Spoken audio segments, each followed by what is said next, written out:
کنیز الٹے قدموں چپ چاپ باہر چلی گئی، مگر جو ہی وہ زربفت کے پردے کو حرکت دے کر دروازے سے نکلی، ایک پتلی سی جردری نمودار ہوئی۔ اس جردری میں سے ملکہ جہاں نے چند کنیز اور غلاموں کے جانے پہچانے چہرے دیکھے جو غلام گردش کی دیوڑی میں جروکے کے نیچے جمع تھے۔ ان کے درمیان خواجہ سرا خوبصورت بیگ بھی موجود تھا۔ وہ حیران تھی، قصر ذیشان کی کنیزیں اور غلام اس کے کمرے خاص کے سامنے کیوں جمع ہیں؟ کہیں خوبصورت بیگ نے کوئی جھگڑا تو نہیں کر دیا تھا؟ قدم آپ سے آپ جروکے کی طرف اٹھنے لگے، جہاں وہ عام لوگوں کی شکایات سنتی اور انصاف کرتی تھی، لیکن ابھی جروکا کے قریب نہ پہنچ سکی تھی کہ زربفت کا پردہ ہلا۔ قصر ذیشان کی کنیز خاص دلارام کسی پرسائی کی طرح خاموشی سے کمرے میں داخل ہوئی اور ملکہ جہاں کو جروکے کی طرف بڑھتے دیکھ کر بڑے احترام سے کورنش بجا لائی۔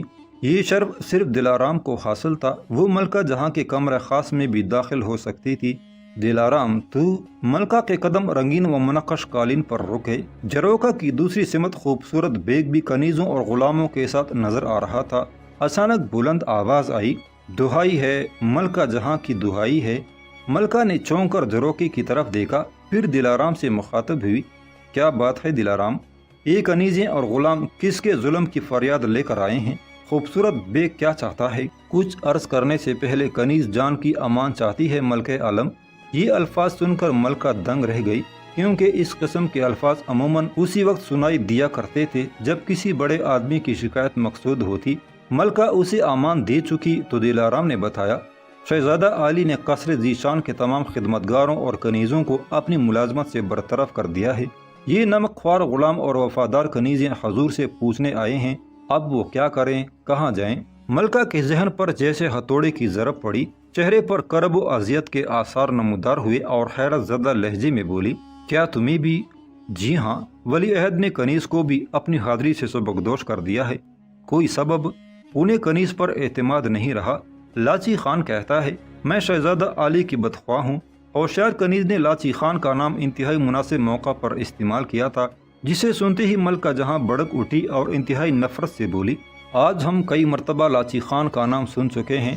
یہ کون آدمی ہے جو ہمارے معتمد وفاداروں پر الزام لگاتا اور ہمارے ایان سلطنت کو نکال دینا چاہتا ہے؟ غصہ میں کپکپاتی آواز کے ساتھ ملکہ جہاں اپنے پاؤں پر گھوم گئی اور اس نے یہ حکم جاری کیا، دلارام، داروغ محل خوبصورت بیگ سے کہو وہ فوراً لاچی خان کو ہمارے حضور پیش کرے۔ خوبصورت بیگ ملکہ جہاں کے حکم کی تعمیل سے معذور ہے سرکار۔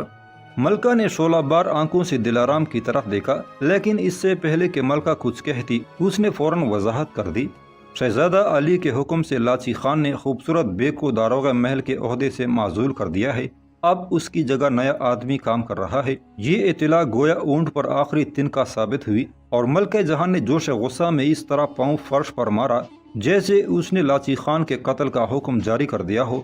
وہ چلائی، خوب، تو خرم ہمیں وفادار ملازموں اور سلطنت کے پرانے بے خواہوں سے محروم کر کے حکومت پر قبضہ کر لینا چاہتا ہے۔ پھر مشتعل ملکہ نے خوبصورت بیگ کو حاضری کا حکم دیا۔ جب وہ کمرے میں داخل ہو کر کورنش بجا لایا، ملکہ جہاں شعلہ بار انداز میں گرجی، خوبصورت بیگ، جس شخص کو ہم کسی عہدے پر فائز کریں وہ ہماری ہی حکم سے معزول و برطرف ہو سکتا ہے۔ ہم تمہیں حکم دیتے ہیں لاچی خان کو ایک پہر کے اندر اندر پاپا زنجیر ہمارے حضور پیش کرو۔ پھر وہ بجلی ایسی صورت سے سپہ سالار رستم خان کی طرف پلٹی، رستم خان، شاہی محل کے محافظ افسر مہروز کے نام ہدایت جاری کر دو، وہ لاچی خان کی گرفتاری میں داروغ محل کی مدد کرے۔ رستم خان نے سر تسلیم خم کر دیا اور اسی وقت خوبصورت بیگ کے ساتھ ہی کمرہ سے روانہ ہو گیا۔ بوڑھے اور داتا وزیر سلطنت شبانی خان نے گزارش کی، ملکہ جہاں، لاچی خان شہزادہ عالی کا خاص دوست اور مشیر ہے، کہیں انہیں اپنے دوست کی گرفتاری گرا نہ گزرے۔ شبانی بابا، سلطنت کے مفاد اور رعایت سے انصاف کی خاطر اگر ہمیں شہزادہ خرم کو بھی زنجیریں پہنانا پڑی تو ہم یہ بھی کر گزریں گے۔ ہمارے خیال میں اس فتنہ کی اصل جڑ لاچی خان ہے، وہی خرم کو اعلی کار بنا کر سلطنت پر قبضہ کرنا چاہتا ہے، ہم اس فتنے کا سر کچل دیں گے۔ یہ کہہ کر ملکہ نے غصے اور بیزاری کے عالم میں اپنا دایاں ہاتھ لہرا دیا، جس کا مطلب تھا وہ تخلیہ چاہتی ہے۔ شبانی خان نے مخصوص سلام کیا اور رخصت ہو گیا۔ ملکہ نے دلارام کو روک لیا تھا، دراصل اس وقت اسے ایک ایسے ہمدرد و غمگسار کی ضرورت تھی جو اس کے غمزدہ و اداس دل کو ڈھارس دے سکے۔ وہ زرعی مسند کے مدور ستون کے سہارے یوں شکستہ اور نڈھال کڑی تھی جیسے طوفان میں گرے ہوئے جہاز کا ستون تامے سرکش موجوں کا نظارہ کر رہی ہو۔ شہزادہ خرم کی جاہ طلبی کا جو نیا پہلو سامنے آیا اس نے ملکہ کو بے حد پریشان اور مغموم کر دیا تھا۔ سوچ بھی نہیں سکتی تھی خرم جو سعادت مندی اور معاملہ فہمی میں ممتاز حیثیت رکھتا تھا اچانک بدل جائے گا۔ اس کی حاکمانہ استعداد اور دور اندیشی کے متعلق ملکہ کی تمام خوش فہمیاں ختم ہو گئی تھی۔ رستم خان نے اسے شہزادہ کے نئے دوستوں بالخصوص تیمور خان اور لاچی خان کے بارے میں بتایا تھا کہ ایسے لوگ جن کی بدقماشی اور بد فطرتی نوشتہ دیوار کی طرح ہیں کسی اعلیٰ اور ذمہ دارانہ عہدے کے قابل نہیں ہوتے، لہٰذا شہزادہ خرم کسی سازش کا شکار ہو گیا ہے۔ یہی امر ملکہ جہاں کی بے چینی اور صدمے کا باعث تھا کہ اس کا فرمان بردار بیٹا بدقماش دوستوں میں گھرا ہے جو اسے اعلی کار بنا کر حکومت پر قبضہ کرنے کے خواب دیکھ رہے ہیں۔ اسی لمحے زمرد کمرے میں داخل ہوئی اور اس نے شہزادہ عالی کے آمد کی اطلاع دی۔ ملکہ جہاں نے فوراً دلارام کو اشارہ کیا اور وہ جلدی سے مسند کے عقب میں آویزاں پردوں کی اوٹ میں سرک گئی۔ زمرد بھی الٹے قدموں باہر چلی گئی تھی۔ جب ملکہ اور ولی عہد کسی اہم مسئلے پر گفتگو کے لیے اکٹھے ہوں تو تخلیہ ضروری تھا۔ ہوشیار اور چالاک شمشیر نے کمرے میں داخل ہوتی ہی ملکہ کے چہرے پر رنج و الم کی تحریر پڑھ لی۔ غلام گردش سے گزرتے ہوئے اس نے جروکا کے نیچے کڑے غلاموں اور کنیزوں کو بھی دیکھ لیا جن میں داروغ محل خوبصورت بیگ بھی شامل تھا اور ملکہ کے حضور طلبی کا مطلب سمجھ گیا۔ چالاک شمشیر نے اسے مطمئن کرنے کے لیے پہلے ہی کئی جواب سوچ رکھے تھے، لیکن نہ جانے ملکہ کے وجود میں وہ کون سا جادو، کون سا شعلہ تعذیب پنہا تھا کہ جب اس کے سامنے آتا اپنے مضبوط ارادوں کو متزلزل پاتا اور قلب و ذہن میں ایک عجیب سی دمک محسوس کرتا تھا۔ کمرے میں داخل ہوتے اور ملکہ کے ماتی کی ناخوشگوار تحریر پڑتی ہی اس کے سراپا میں درد و غم کی ایک نامعلوم سی لہر دوڑ گئی۔ وہ محسوس کرنے لگا جیسے اس پر جادو سا کر دیا گیا ہو اور اس کے کسی سوال کا جواب نہ دے سکے گا۔ ملکہ بھی جذبات کی شدت سے دوچار تھی، اس کے باوجود اس نے بڑے تحمل سے پوچھا، خرم تمہیں پہاڑی قلعے میں کیوں بھیجا گیا تھا؟ اس غیر متوقع سوال پر شمشیر حیران رہ گیا۔ نوروز خاندان کے شہزادے امور سلطنت کی تعلیم و تربیت کے لیے وہیں بھیجے جاتے ہیں امی حضور، مگر آپ نے یہ بات کیوں پوچھی؟ اس لیے کہ تمہیں جس مقصد کے لیے بھیجا گیا تھا وہ پورا نہیں ہوا۔ معلوم ہوتا ہے یا تو فیروز شاہ اس قابل نہیں رہا کہ وہ کسی شہزادے کو امور مملکت کی تربیت دے سکے، یا پھر تم 5 سال محض سیر و شکار اور بے مقصد تفریحات میں کھوئے رہے۔ آج مجھے سنجیدگی سے سوچنا پڑا ہے، آیا تم اپنی موروثی سلطنت کی باغ ڈور سنبھال بھی سکو گے یا نہیں؟ ملکہ مسند کا منقر ستون چھوڑ کر ایک طرف مڑی اور شمشیر کے دل و دماغ پر شعلے سے کام کر رہ گئے۔ اسے ابھی تک یہ معلوم نہ ہو سکا تھا اس کا منصوبہ ریت کے گروندے کی طرح منہدم ہو چکا اور شربانی بابا اور رستم خان کی طرف بھیجے ہوئے مراسلے ملکہ جہاں کے پاس پہنچ چکے ہیں۔ اپنی ناکامی کے بعد اگرچہ لاچی خان اور تیمور اسے بدلے ہوئے حالات سے آگاہ کرنے کے لیے بگولوں کی مانند شاہی محل کی طرف چل دیے تھے، لیکن ان کی ملاقات سے پہلے ہی ملکہ نے شمشیر کو اپنے حضور طلب کر لیا اور وہ یہ جان نہ سکا تھا اس کی سازشی ترکش کا ایک بھی تیر نشانے پر نہیں بیٹھا۔ کسی انجانے خطرے کی آہٹ پا کر وہ حیران و شرطرسا ملکہ کے پیچھے پیچھے آگے بڑھا اور بولا، یہ آپ کیا فرماتی ہیں امی حضور؟ میں اپنی تعلیم مکمل کرنے کے بعد ہی سفتر نگر آیا ہوں اور آپ کے اعتماد کو ٹیس نہ لگنے دوں گا۔ خوب، ابھی ٹیس لگنا باقی رہ گیا ہے۔ ملکہ نے پلٹ کر طنز کا نشتر چلایا، میں نے کئی بار محسوس کیا ہے تم وہ خرم نہیں جو 5 سال پہلے تھے، تم بہت بدل گئے ہو، تم اپنی خاندانی روایات، اپنی اعلیٰ صلاحیتیں پہاڑی قلعہ میں ہی چھوڑ آئے ہو، بدلے بدلے سے نظر آتے ہو۔ شمشیر پر ایک لرزش طاری ہوئی، اسی لمحے ملکہ نے اپنی قبائے زریں سے وہ دونوں مراسلے نکال کر اس کی طرف لہرائے جن میں وزیر سلطنت اور سپہ سالار کے ازل و نسب کا فرمان تھا، اور خوشگوار لہجے میں بولی، اگر تم آئین سلطنت اور قانون حکومت سے آگاہ ہوتے تو اس غیر ذمہ داری کی کوشش ہرگز نہ کرتے۔ کیا بوڑھا فیروز شاہ 5 برس کی مدت میں تمہیں اتنی تعلیم بھی نہ دے سکا؟ صفدر نگر کا کوئی ولی عہد وزیر سلطنت اور سپہ سالار کے ازل و نسب کا اختیار نہیں رکھتا؟ کیا تم اتنا بھی نہیں جانتے داروغ محل صرف بادشاہ یا ملکہ کے حکم سے مقرر کیا جاتا ہے اور کوئی شہزادہ اس کی برطرفی کا مجاز نہیں؟ کیا اتالیق نے تمہیں نہیں بتایا قانون صرف رعایا کے لیے نہیں بلکہ شہزادے، ولی عہد، ملکہ اور بادشاہ بھی اس کے پابند ہوتے ہیں اور ہر شخص پر اس کی اطاعت فرض ہے؟ بالخصوص ولی عہد کو امیروں کی بنسبت قانون کا زیادہ احترام کرنا واجب ہے۔ کیونکہ حکومت کی باغ ڈور سنبھالنے کے بعد وہی قانون کا نگران اور محافظ اعلیٰ ہوتا ہے، لیکن ابھی تخت نشینی کی رسم ادا نہیں ہوئی، ابھی عنان حکومت تمہارے ہاتھ میں نہیں آئی، اور تم نے میری مرضی، میرے مشورے، حتیٰ کہ میری اطلاع کے بغیر ہی سلطنت کے اہم عہدیداروں کی برطرفی اور علیحدگی کے احکامات جاری کر دیے۔ یہ قانون شکنی نہیں تو اور کیا ہے؟ اسی جرم بغاوت کے علاوہ اور کس نام سے تعبیر کیا جا سکتا ہے؟ بتاؤ، یہ اختیار تمہیں کس نے دیا؟ یہ جرأت تمہیں کس نے دلائی؟ تم یہ عذر پیش نہیں کر سکتے کہ سلطنت کے آئین و قانون سے ناواقف ہو، کیونکہ تمہیں قانون کی تعلیم اور نظم و آئین کی تربیت ہی کی خاطر باہر بھیجا گیا تھا۔ اگر فیروز شاہ نے یہ فرض ادا نہیں کیا تو اس کا جرم ناقابل معافی ہے۔ اسے صفدر نگر میں لانے کے لیے آج ہی شاہی قاصد پہاڑی قلعے کی طرف روانہ ہو جائے گا۔